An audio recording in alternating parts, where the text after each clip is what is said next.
None of this happened overnight. A domino effect. Problem-solution tactics. Spying agencies grew bigger and they became more advanced. The typical false flag attacks to create fear, a sense of nationalism, extreme hatred for the enemy, a false war on terror. It's not just for the hundreds of millions of innocent Muslims around the world. It's for everyone. For those of you who don't comply or serve the will of the world government today, you are monitored in ways I can't even begin to explain. They call you traitors, terrorists, dissidents.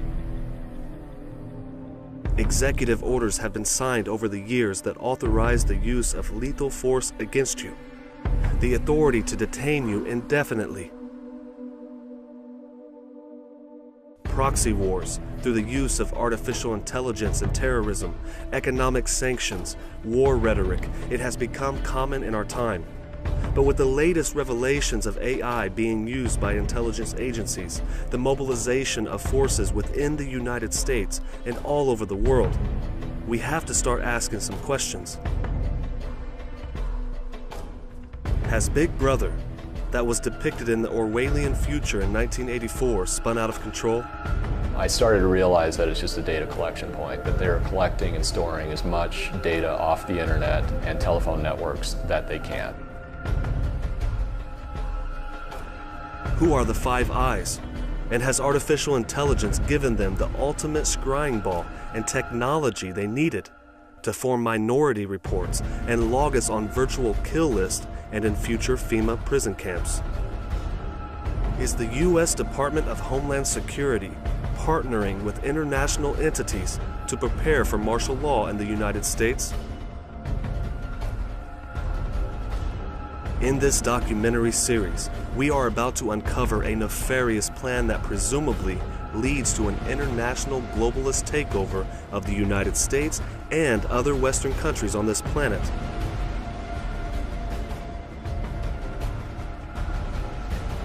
And they deem you to be so simple-minded that you will stay ignorant to all of this. They deem you to be so simple-minded that you should just go ahead and surrender all your rights as a human being over to them. And for the international order that we have worked for generations to build. Ordinary men and women are too small-minded to govern their own affairs. That order and progress can only come when individuals surrender their rights to an all-powerful sovereign.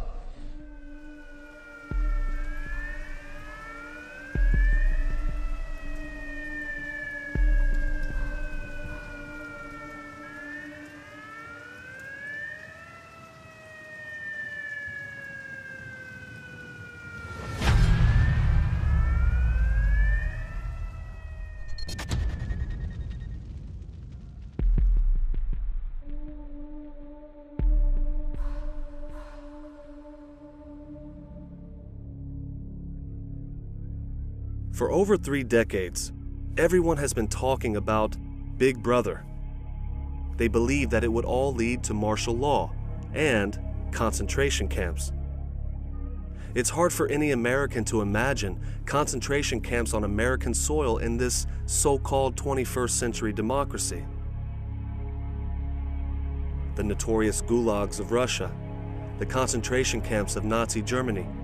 But it has happened before on American soil, where U.S. President Franklin D. Roosevelt rounded up hundreds of thousands of Japanese Americans under Executive Order 9066.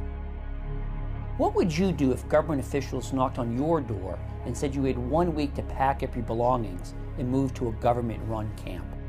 When the Japanese attacked Pearl Harbor, our west coast became a potential combat zone. Living in that zone were more than 100,000 persons of Japanese ancestry. 2/3 of them American citizens, 1/3 aliens. We knew that some among them were potentially dangerous. Most were loyal. But no one knew what would happen among this concentrated population if Japanese forces should try to invade our shores. Military authorities therefore determined that all of them, citizens and aliens alike, would have to move. Japanese Americans were given a week to evacuate their homes and report to an assembly center. They were allowed to bring only the baggage they could carry. Many sold valuable personal possessions for pennies on the dollar. More than 100,000 people eventually relocated to the camps. About 2/3 were American citizens. Living conditions in the camps were difficult and sometimes harsh. Many residents lived in large barracks. Meals were served in mess halls, and the camps were ringed by barbed wire and armed guards. The U.S. Supreme Court upheld the legality of the internment camps, and the policy remained in place for nearly 3 years. Democracy is tyranny.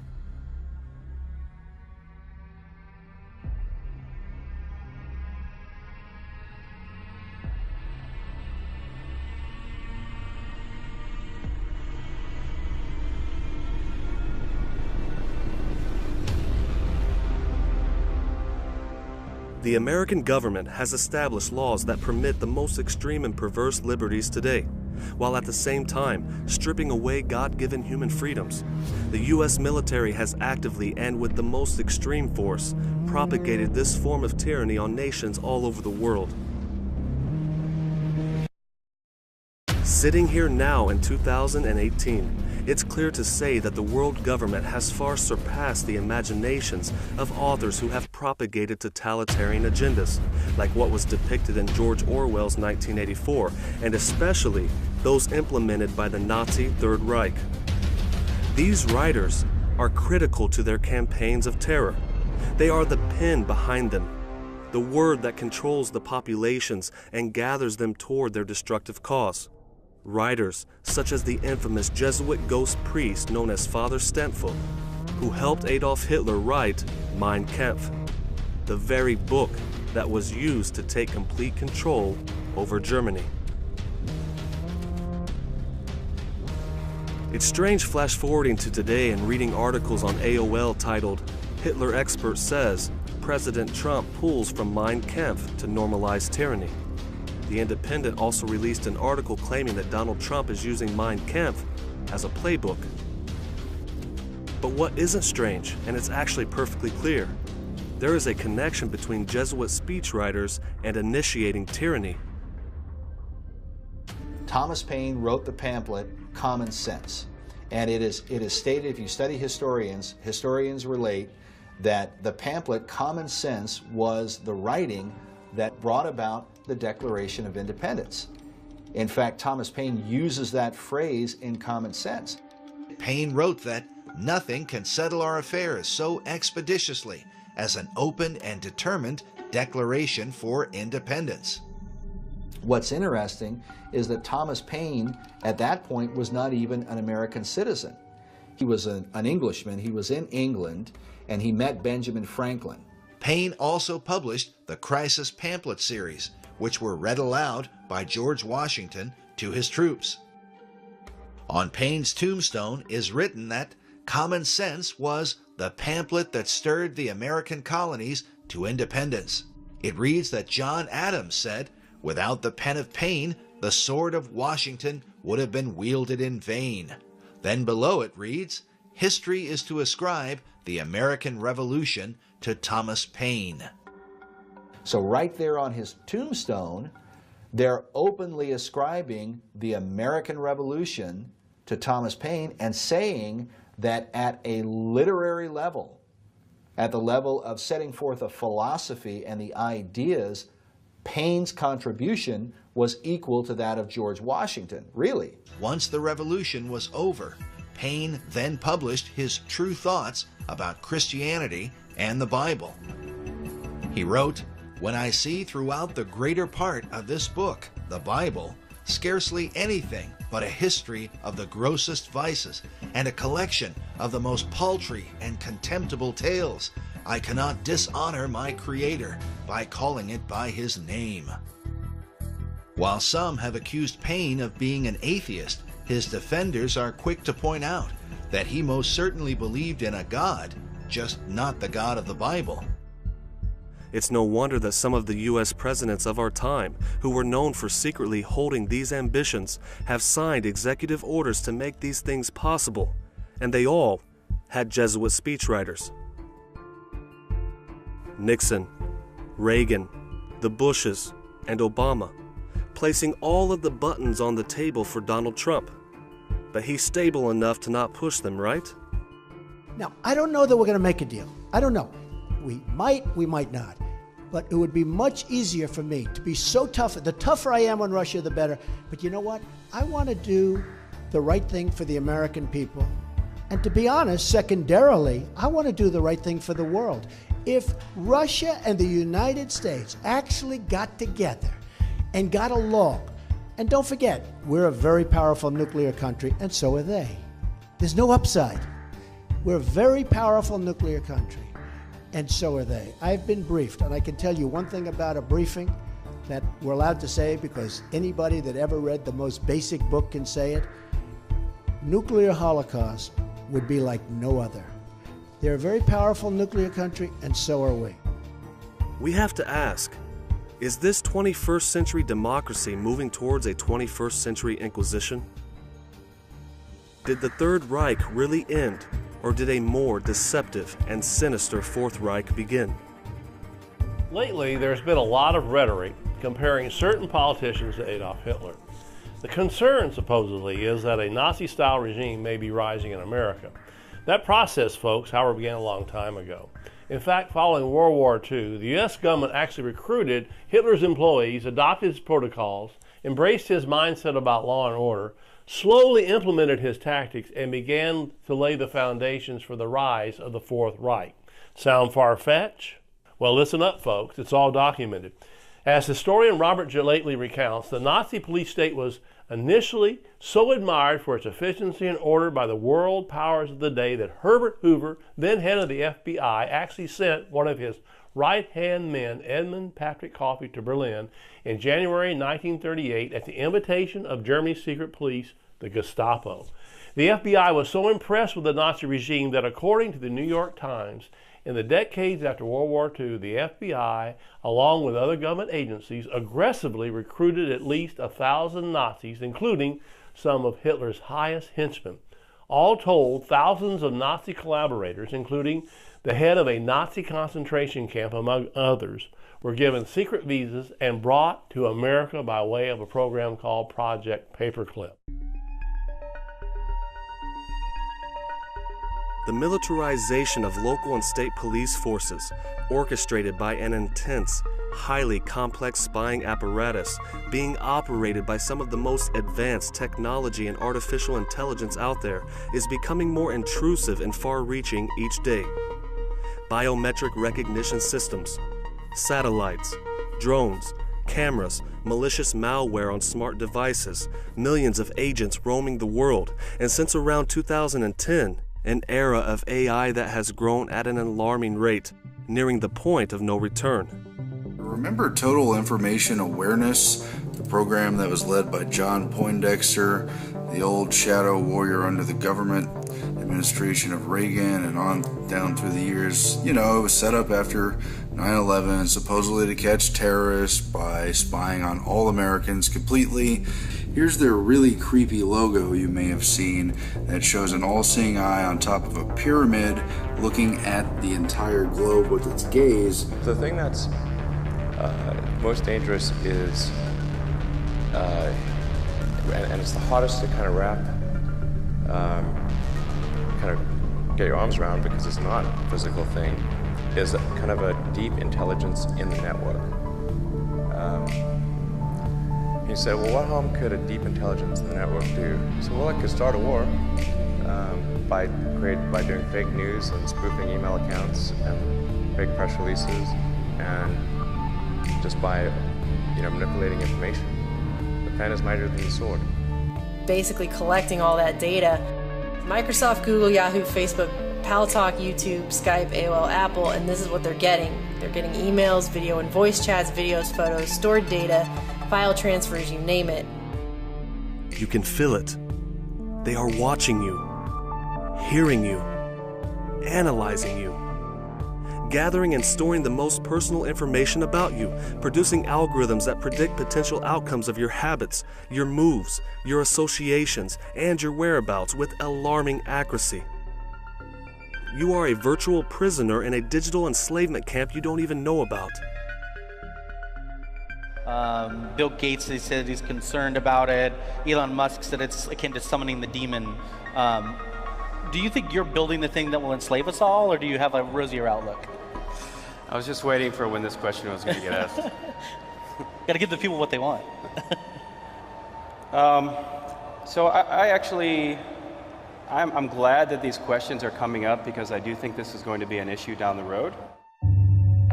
Peter Thiel, chairman of Palantir, president of Clarion Capital, board member of Facebook, owner of a lot of cryptocurrency, and co-founder of PayPal. The list goes on and on. How's everything at Bilderberg? It's good. He is one of the reasons this has gone too far today, and he is one of the biggest traitors to the American people and people all over the world. It's his blockchain technology that gave intelligence services access to everything they need, making Minority Report look more like a future documentary than a science fiction movie.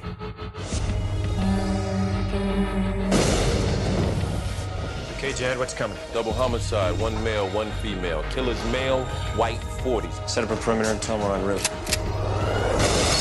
I'm placing you under arrest for the future murder of Sarah Marks. Give the man his hat.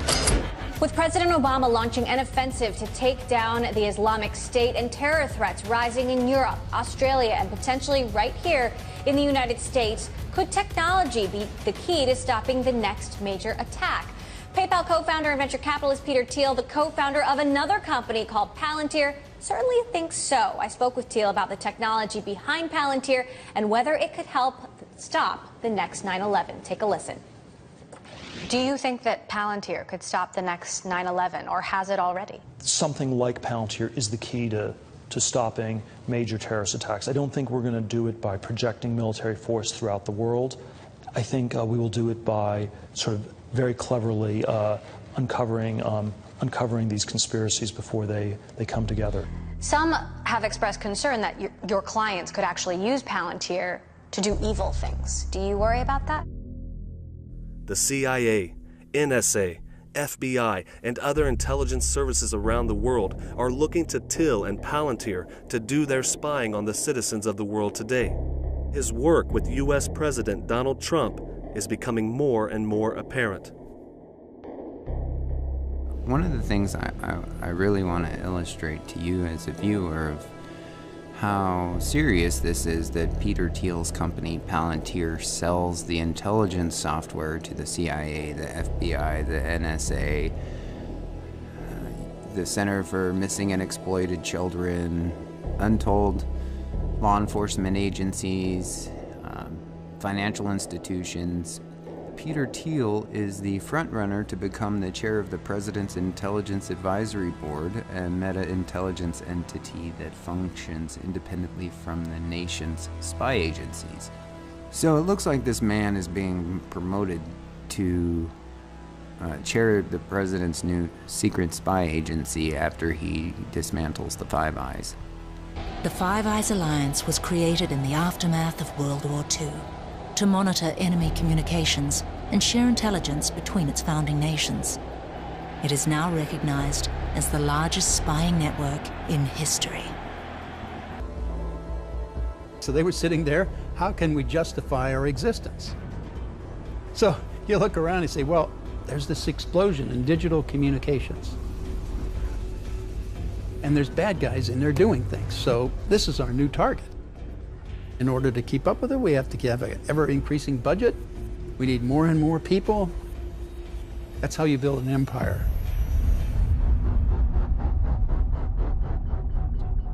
It was going in this direction anyway, but 9/11 incredibly accelerated it. And so we accelerated our ability, our, for want of a better word, invasiveness into communications networks. The United States and Britain completely dropped all their sense of restraint about it. And these agencies are closer to each other than they are to their own government. Once you adopt these totalitarian procedures, I mean, this is straight out of the KGB, Stasi, Gestapo, SS, you know, Mao's people, everybody. All the dictators and despots down through history do this kind of thing. And so once you adopt that, then you have to do in secret, pass laws or change things and suppress your population and keep them from knowing what you're doing. And so you have an uninformed public. The Five Eyes, this supranational intelligence organization, the one Edward Snowden warned was monitoring billions of private communications worldwide, now has Peter Thiel and other private corporations at the helm, providing technologies that the governments can't even fully understand themselves, opening doors to control and oversight that the global elite could only dream of. It truly is like an AI scrying ball. That's what US President Donald Trump and Saudi King Salman were putting their hands on. Peter Thiel's Palantir Ball, at the grand opening of a new spying agency that has been set up in the futuristic city being built in Saudi Arabia. It's called NEOM. This landmark agreement includes the announcement of a $110 billion Saudi-funded defense purchase. And we will be sure to help our Saudi friends to get a good deal from our great American defense companies, the greatest anywhere in the world. This agreement will help the Saudi military to take a far greater role in security and operations having to do with security. We have also started discussions with many of the countries present today on strengthening partnerships and forming new ones to advance security and stability across the Middle East and far beyond.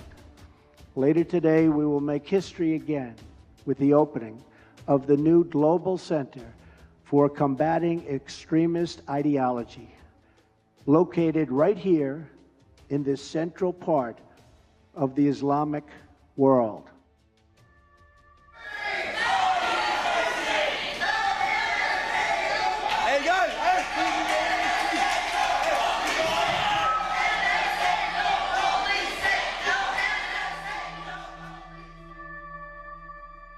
This agency will not just be spying on quote-unquote Islamic radicals, but everyone, launching an all-out intelligence war on man using AI.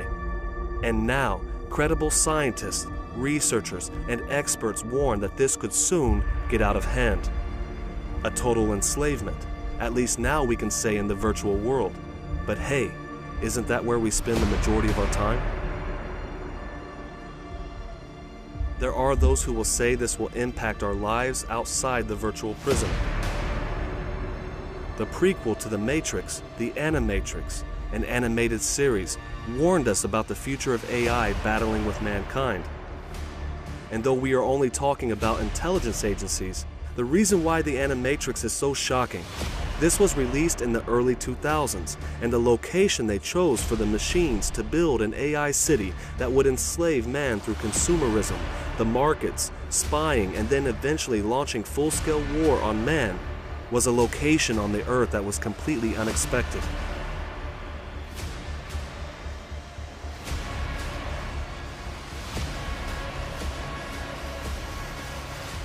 The leaders of men were quick to order the extermination of B166ER and every one of his kind throughout each province of the Earth. Androids and liberal sympathizers flooded the streets of the nation's capital today in protest of the sentence. Domestic mechanicals and their machines sought refuge in their own promised land. They settled in the cradle of human civilization, and thus a new nation was born. The exact location of Palantir's new spying agency in Saudi Arabia, which just happens to be sovereign and has nothing to do with Saudi Arabia anyway.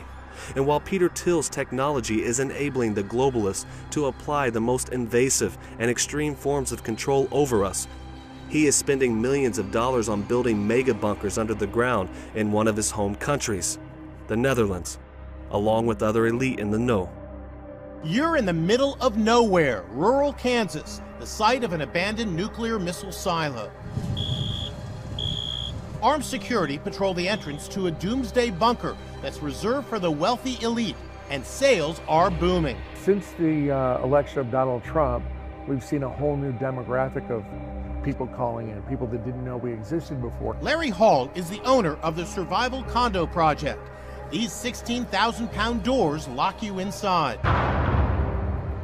We're heading deep below the surface of the Earth into an underground bunker like no other. We are in a typical full-floor residential unit, and even though we are more than 100 feet underground right now, you can see that it's certainly not a claustrophobic area. 12 luxurious condos exist here with fireplaces, high-end appliances, jacuzzis, even windows. Yes, windows. High-definition TVs broadcast a live feed of the outside world right into your living room. The price tag for this 3-bedroom, 2-bath condo, $2.3 million. Well, as the sign says, welcome to the beach. And look at this. It's a swimming pool with a slide and waterfall. Other common areas include a movie theater, rock climbing wall, and shooting range. There's even a farm that grows all the fresh fruits and vegetables you'll need. This could grow up to 70 different species of plants, lettuces, tomatoes, carrots. The bunker runs on power sources like wind and diesel generators. We have enough fuel to run these diesels for 2.5 years. Plenty of time to ride out worldwide chaos should it ever erupt. What is happening that is making them go underground? What are they planning? What has their technology allowed them to know about the coming future? If there really is a nefarious plan to take over the world and plans to unleash utter destruction, what will happen if they catch up to those of us who try to survive and protect our loved ones? Those who stand up, speak out, fight against, and now we see with the technology they have, even think against this new global government. What are they planning for those people? We'll leave that up for you to decide. But consider this your briefing. This is part of a long-term societal slide. We're not becoming a police state. We're not in danger of being under globalist rule. We're already here. Hundreds of newspapers come out and say, Jones said that the military would take over and have martial law for Obama this summer. Not what we said. We said Jade Helm, infiltrating police departments, practicing taking over America, interfacing to condition the public, was part of a long-term strategic plan to sell the military on this new unconstitutional mission. That's what this 10-state operation, it was 8 states, is all about, is finding out who will work with them during a martial law takeover. Most of the military is not involved in this. Notice it's special operations, Navy SEALs, Green Berets, Delta Force, and others that are running this because they're the ones historically that I've run up against doing this. You have massive military gear being cached, armored vehicles, machine guns, helicopters, night vision, Humvees, with the police departments around the country. California has gotten the majority of it, along with Oklahoma and other areas to population. Texas has gotten double what California's gotten, and we have 10 million less than them. Oklahoma got basically double what California got, even though the crime rates are very low. A stability police force for the United States, RAND Corporation. This is the martial law plan. Feds preparing to invade Texas, list state as hostile. They are preparing, not saying they're going to invade or take over. They are preparing for the takeover. And that's in the John Warren Defense Authorization Act of 96, 97. They admit for insurrection by legislatures and governors. U.S. Army in a time of transition, foreign affairs moving to control the U.S., and then NATO has contingents of our Army and military inside of it. So the U.S. only gets to police itself under the UN treaties, State Department Memorandum 7277. So it's a 1963 plan. It's finally being implemented. Homeland Security, International Business Times, refutes conspiracies about 1.6 billion ammo. And then they go on to say, oh, we're not buying it for you and it's not unusual. It's now up to 3 billion rounds. And paper targets of children and women is what Homeland Security requested. Military says no presidential authorization needed to quell civil disturbances. Go read that report. And then they try to deny that's what this is all about. SEAL veteran, military leaders being asked if they will disarm veterans. Benjamin Smith, highly decorated Navy SEAL. Boom. Talking to top generals. Let's continue. Gonna listen to believe him, or are you gonna believe the globalist?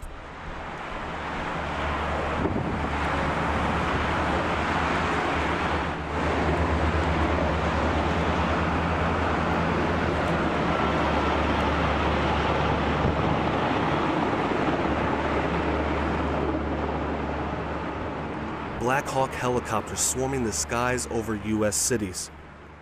A mobilization of U.S. military equipment that hasn't been seen since World War II.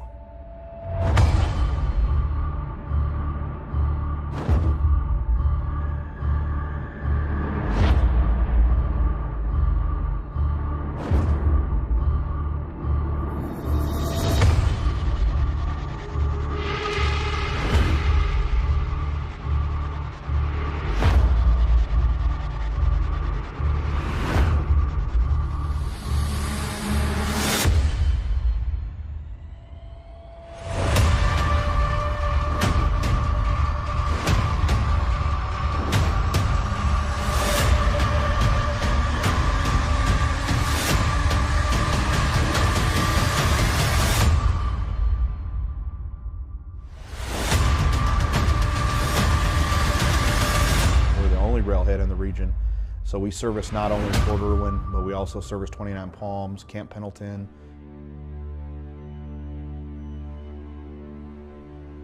The scale of U.S. domestic operations since 2010 is off the charts.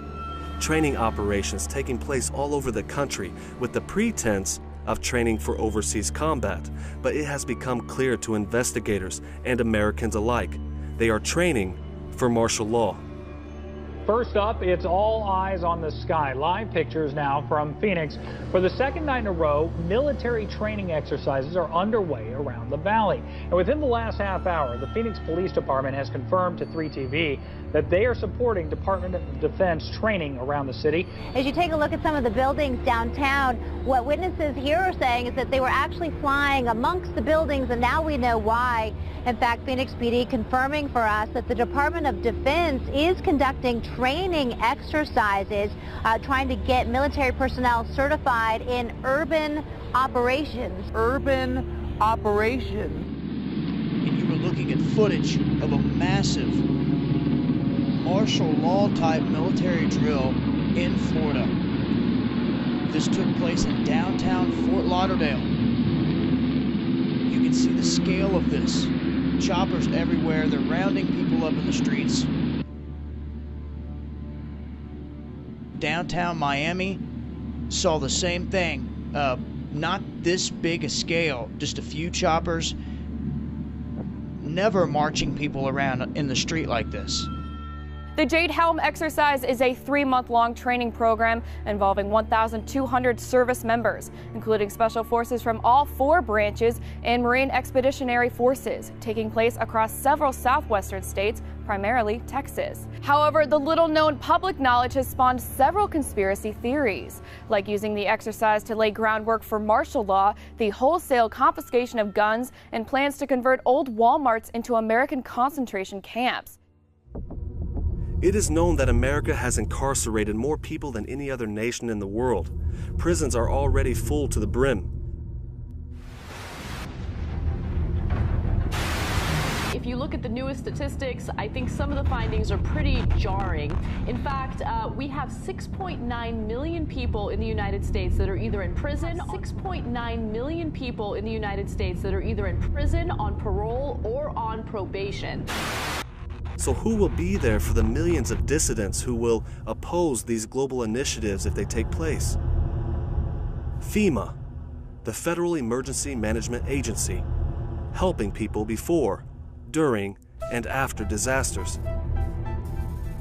It was believed that FEMA was put in place to help victims of natural disasters. But Hurricanes Katrina and Harvey were examples that proved this couldn't be further from the truth. 36 hours and they never came, and we was waiting at the home. We did the white flags and everything and nobody came, but then somebody had called the phone after we decided to leave the house, and we had walked to the gas station with the kids, and then they had called and came and picked us up. Barack Obama came here, he promised us a whole lot, and he's delivered very little. We're out of our homes, and he's delivering a crappy FEMA trailer. Taking these trailers off of the wheels, setting them in place.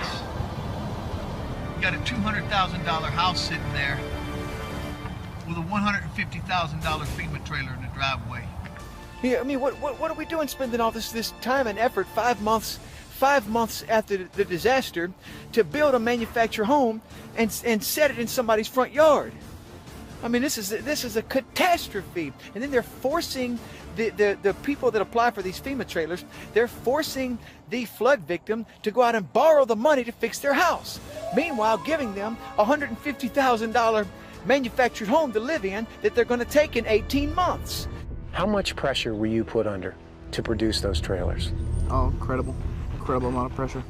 Working production and the way they were paid, it was about getting the units out the door. Once the units were out the door, they became quality control's problem, and the pressure to get them fixed, to make them appear to be correct, was tremendous. When you first started, it was about doing the right thing for the right people. But by the halfway through, you knew it wasn't about that anymore. Well, what it was about was it how about? much money Gulfstream was going to make.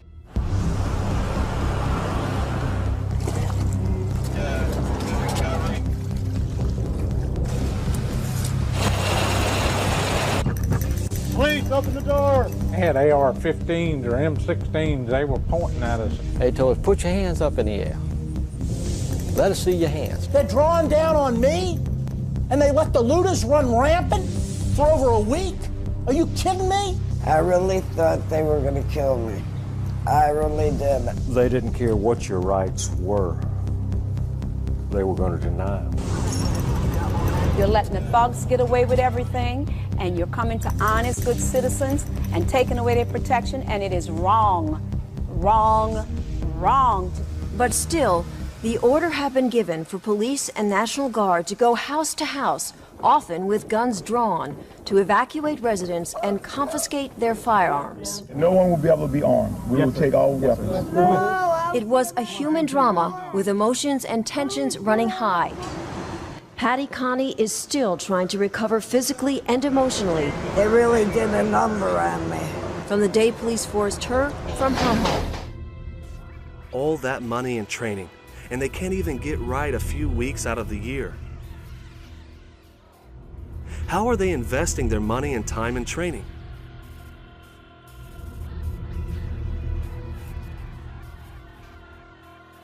This was exposed back in the early 80s.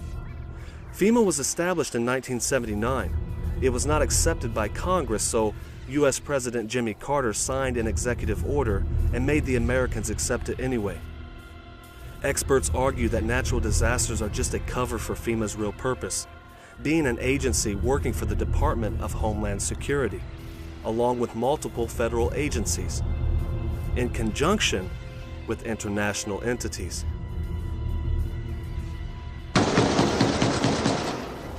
Today in New Orleans, they got a lot tougher on the holdouts. Police department, everyone home! Not only the flooded areas, but New Orleans' driest and wealthiest neighborhoods, too. Police department! The police and National Guard going street by street, house to house. We need to make sure, too, that whenever we knock on doors, people refuse to leave. We need to make note, call it in. They say there are no orders to use force, just strong persuasion, sometimes entering open houses with guns drawn, and instructions to disarm anyone inside. That happened today in this wealthy neighborhood where homeowners had armed themselves to protect their mansions.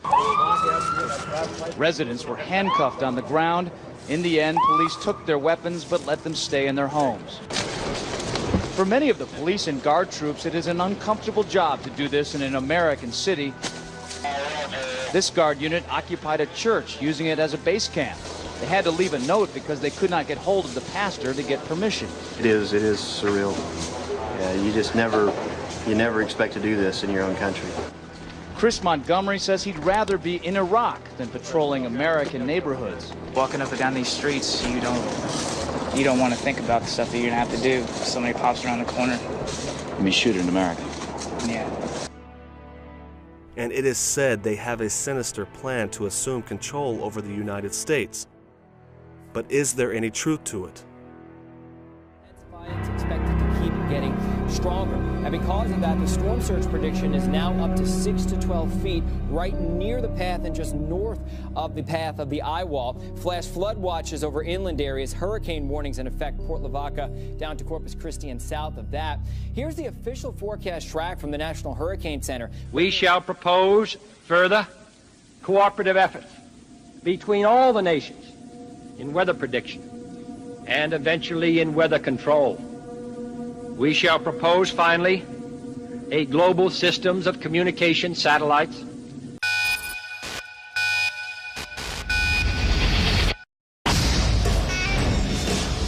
Thanks to a system of satellites, natural disasters have become a thing of the past.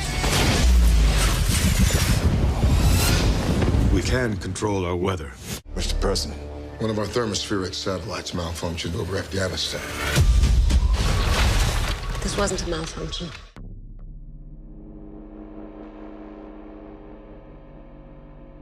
No matter what they're truly up to, FEMA plays a crucial role. In the 80s, Dick Cheney and Donald Rumsfeld discussed emergency detention powers as part of a secret program planning for what was called continuity of government, defined in Executive Order 12656. Under Rex 84, or the Readiness Exercise 1984, the so-called American Constitution will be suspended, and the federal government, along with this international entity, will assume full authority to detain whoever they deem necessary, for however long they deem necessary. Reagan was elected to the presidency, he installed Louis Giuffrida as head of FEMA, the Federal Emergency Management Agency. Giuffrida was an old cold warrior from Reagan's California days whose specialty was suppression of unrest and dissent.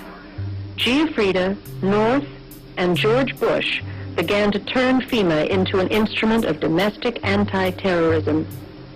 You're dealing with a group of people in the Reagan administration who equated political dissent with treason, and who cannot differentiate between emergency procedures, which I think everyone agrees are necessary, and suppressing political dissent.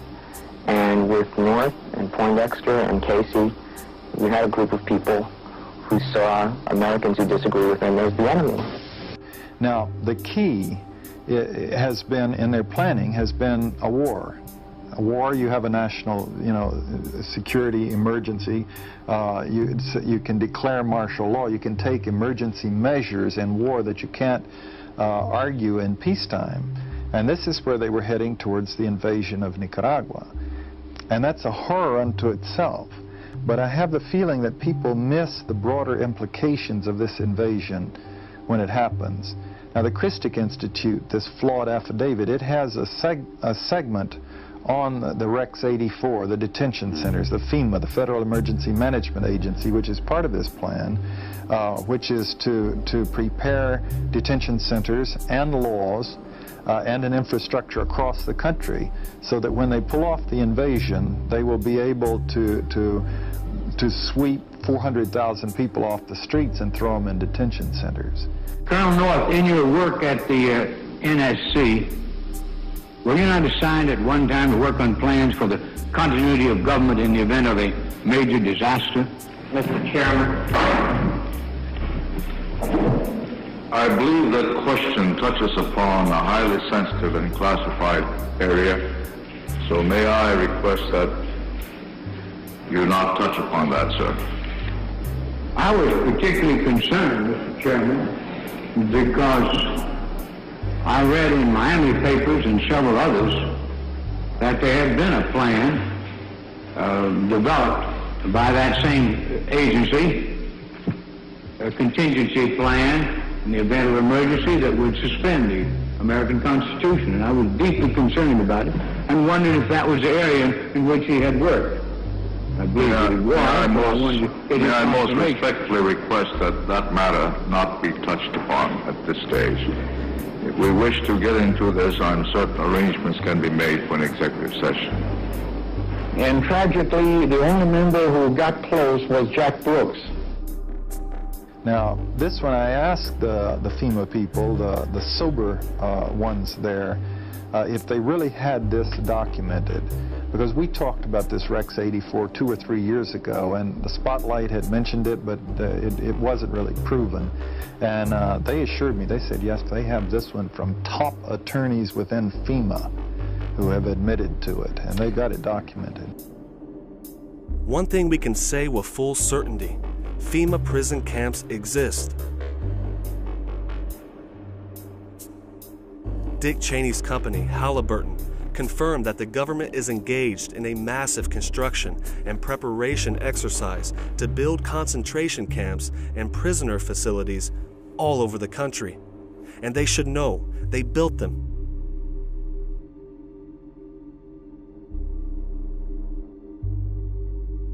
KBR was contracted by the Department of Homeland Security, a $385 million contract over 5 years. Dick Cheney's partners over at KBR, you know these guys, Kellogg, Brown, and Root, who were involved in the Manhattan Project that manufactured the first atomic bomb. This company has never looked back since, and with increased funding and research into engineering, computer networking, and private military contracts, this company is making a lot more than cornflakes.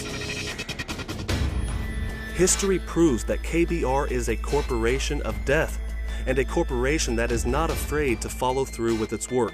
And the U.S. government certainly has proven to put their work to use, dropping atomic bombs on Hiroshima and Nagasaki just months after the Manhattan Project's first successful test.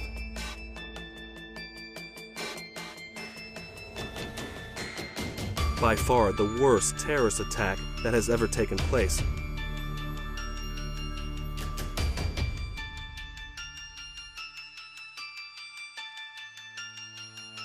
So the fact that Halliburton and KBR are involved in building hundreds of FEMA prison camps around the country is alarming.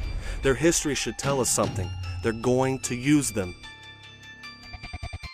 Do you really believe that the U.S. government is going to invest hundreds of millions of dollars on prison camps and not put them to use? Besides, they're not just building them, they're hiring too. Yes, the re-education camp manual does apply domestically to U.S. citizens. 3 years ago in 2012, they started massive advertising for career specialists in the U.S. to run, quote, re-education camps. They even used the communist Soviet term. You cannot make this up. It's like the Nazis didn't call their death camps. This would be like them actually calling them death camps, to call them re-education camps, because that's a Soviet term for a torture, basically death camp. So in the Soviet re-education term, re-education is death camp. You cannot make this up. They actually use that term. It has the social security numbers, how to process everybody, how to break up the families. We've even filmed the drills, not just the manuals, and they counter and go, oh, it's for overseas. No, it talks about working with local law enforcement, social security numbers, and how the Constitution's suspended. Read it. Let's continue here. National Guard looking for internment resettlement specialist. Okay, mainstream news. Here is the actual document, FM 3-39.40, internment resettlement operations. And it all has dual use overseas, but it says specifically for the U.S. Military Occupational Specialty, Internment Resettlement Specialist. The Army's Internment Resettlement Specialist plays an integral role in providing a uniform system of handling prisoners and detainees. First and always, these MPs are combat support soldiers, trained to fight. Then as internment resettlement specialists, trained to control and supervise detainees, to ensure humane treatment, and to assist them in returning to a productive life. For this job, you must qualify for a secret clearance. Then, the Army will train you to use specialized equipment to monitor activity, to conduct searches, and to inspect areas where prisoners work and live. Here, you'll train to in-process prisoners and detainees, and to brief them on their rights. In addition, you'll train to inventory and secure property, take photographs and fingerprints, issue personal items, and assign cells. You'll train to conduct prisoner formations and roll calls, to monitor their exercise, recreation, and work areas, to prepare and maintain records, and develop written reports. After your initial entry training and advanced individual training, you'll work supporting military operations day or night in a garrison or field environment, where you may practice emergency procedures, detect and confiscate contraband, and escort prisoners outside the facility. Serving in this MOS can help you transition from the military to the civilian employment sector. In the Military Police Corps, you'll be providing both combat support and law enforcement wherever you go, always upholding our motto, of the troops and for the troops. Military Occupational Specialty, Internment Resettlement Specialist. At FEMA headquarters and facilities around America, there are extremely shady security guards. It's safe to say that extensive psych evaluations and intensive interviewing processes are being performed on FEMA employees to choose those who perhaps wish to be a police officer or a soldier but couldn't make the cut. Those who could be easily influenced, who wouldn't question authority, and who will be completely subservient no matter how awful the order would be, no matter if it was on their own people. It's hard to imagine, I know, but don't forget, at one point in time, there were normal people running and patrolling every single concentration camp in history.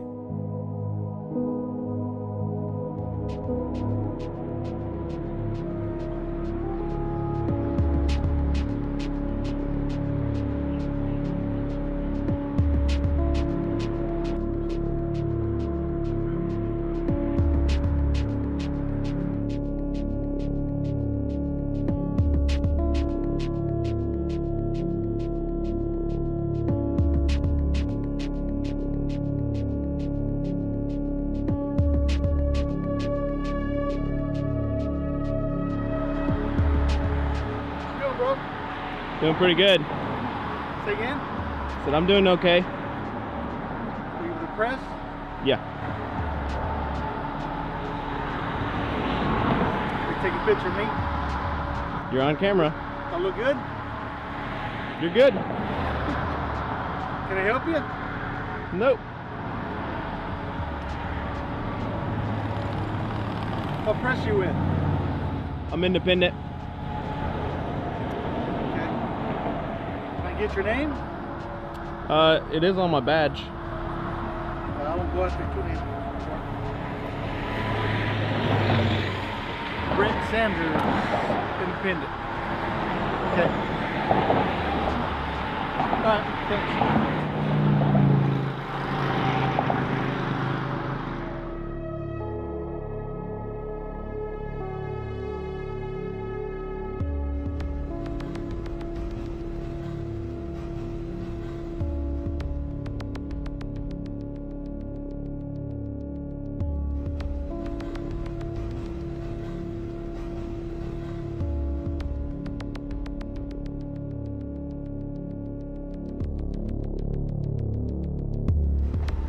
How you doing? Can I ask your business?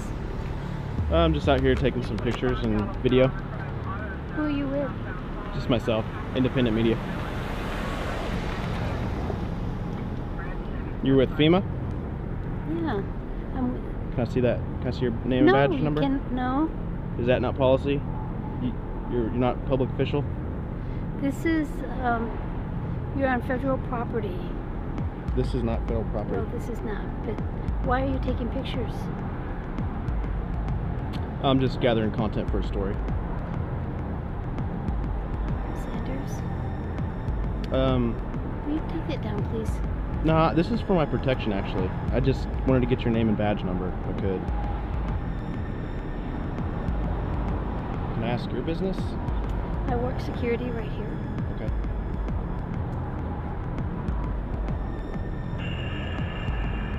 Can I get your name and badge number? No. Why not? Are you not like a public official? Are you not paid by my tax dollars? I'm not going to answer your questions. Okay, all you have to do is provide your name and badge number. That's all I need. I'm not gonna J. provide Dillon, you anything. FEMA Security. Just have PD come by. Am I breaking a law? No. Then what's your concern?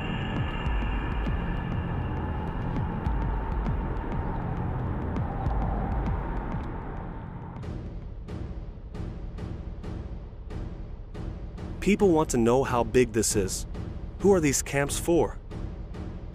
After 9/11, Bush issued Military Order No. 1, empowering by executive order the detention of any non-citizen as an international terrorist or enemy combatant.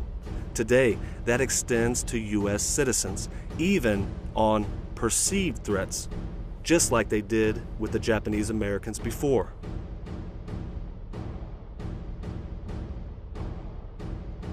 Everyone will be terrorists that oppose this New World Order. It doesn't matter what color you are or what faith you adhere to. In many cases, social status won't even apply. Is it that hard to imagine that you're a terrorist or a dissident in the minds of these people? Halliburton confirmed back in 2011 that U.S. concentration camps were ready to detain up to 2 million terrorists. You don't make that type of statement unless you were asked to design and build to meet that capacity, and there are more being built as we speak.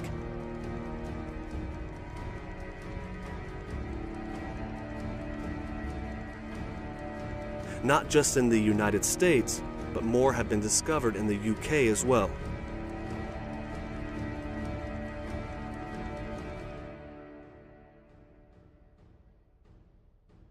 On February 17, 2006, in a speech to the Council on Foreign Relations, former Defense Secretary Donald Rumsfeld said, "Harm was being done to the country's security, not just by the enemy, i.e. the Muslims, but also by what he called news informers, who needed to be combated in a contest of wills. So anyone out there spreading the truth, you could make that list. If you are just watching that truth, you could make that list. This is happening, and it has been happening for a long time."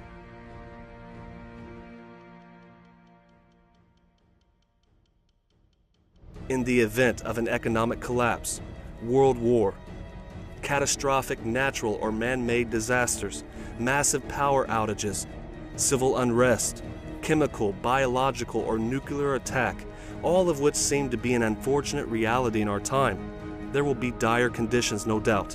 Concern for the safety of their families, a lack of food, water, medical attention, a constant fear that will be created and will consume the people. It is believed that people are going to willingly run into these camps, the perfect example of order out of chaos.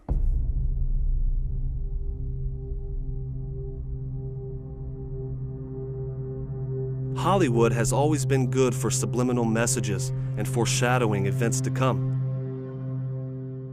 Their methods and intentions is an entirely different topic, but the future of FEMA camps, covert operations, and the globalist takeover of America was broadcasted for millions of people to see in the Season 10 opener of X-Files.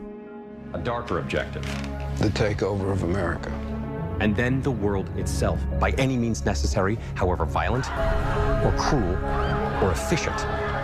By severe drought, brought on by weather wars, conducted secretly using aerial contaminants and high-altitude electromagnetic waves, in a state of perpetual war, to create problem, reaction, solution scenarios to distract, enrage, and enslave American citizens at home, with tools like the Patriot Act and the National Defense Authorization Act, which abridge the Constitution in the name of national security.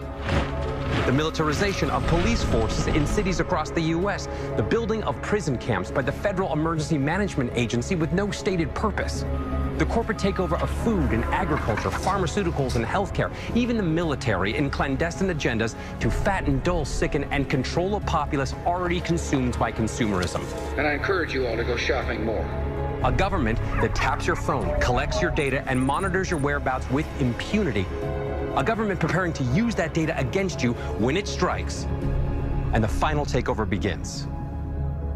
The takeover of America. By a well-oiled and well-armed multinational group of elites that will cull, kill, and subjugate. Happening as we sit here. It's happening all around us. The other shoe waiting to drop? It'll probably start on a Friday. The banks will announce a security action necessitating their computers to go offline all weekend. Digital money will disappear. They can just steal your money? Followed by the detonation of strategic electromagnetic pulse bombs to knock out major grids. What will seem like an attack on America by terrorists or Russia. Or a simulated alien invasion using alien replica vehicles that exist and are already in use. An alien invasion of the U.S. The Russians tried it in '47. You can't say these things. I'm going to say them tomorrow. Walmart has partnered up with the U.S. Department of Homeland Security. Walmart's story has been blowing up the web as people try to figure out exactly what might be going on. I am here at an undisclosed location in Hagerstown, Maryland, that a convoy of UN armored vehicles and an entire unit is here. The Phoenix Police Department has confirmed to 3TV that they are supporting Department of Defense training around the city.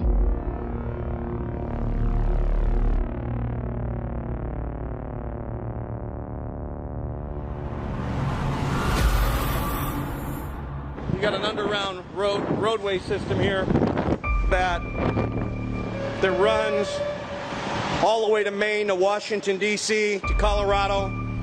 It's fully stocked. It runs completely underground. And you can see they've been hauling tons of military equipment.